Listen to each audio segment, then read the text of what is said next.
Jadwich, or hello in Irish.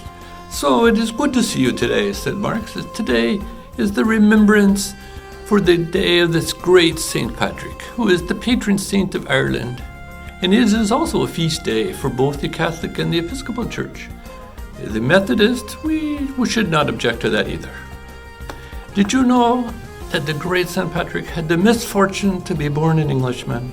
But we forgive him for that.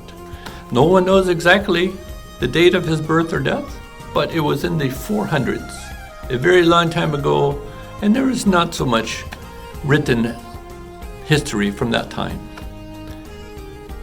You would know that his father was a Christian deacon, but he was not interested in this. But then he got kidnapped by some Irish pirates who took him to Ireland, put him to work for many years. And then he escaped, returned to England and became a Christian, trained some in France, and then returned to Ireland for the but he came to the Emerald Island and he brought the good book with him to Isle of Ireland, to the heathens, and converted us. It was Patrick who used the shamrock to explain the Holy Trinity, the Father, the Son, and the Holy Spirit, and how they fit together, the three-part of God. It is said that Patrick had banished all the snakes from Ireland. Now the scientists today say there is no evidence that there was ever snakes in Ireland, but he would have banished them if there had been, and why spoil a good story with the truth? It is said that he carried a staff made of ash, and when he was evangelizing the natives, he would thrust it into the ground until he was finished. And sometimes it took him so long to convince the natives for the message to get through that the staff had rooted and grown leaves. So what can we learn from him? So he wrote on gratitude. This is what he said.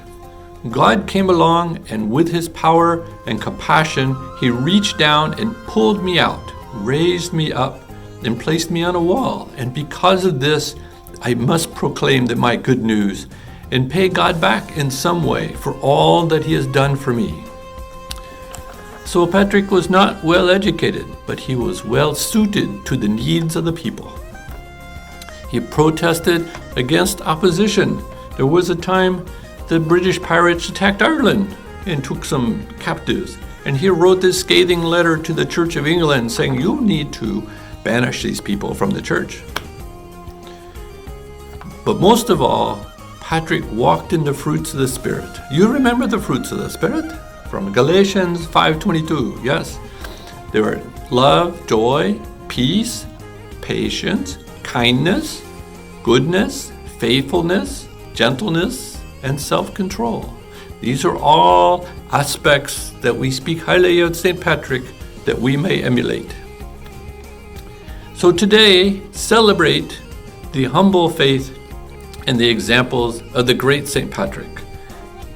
And I give you an Irish saying, so may the roof above you never fall in, and may those gathered beneath it never fall out.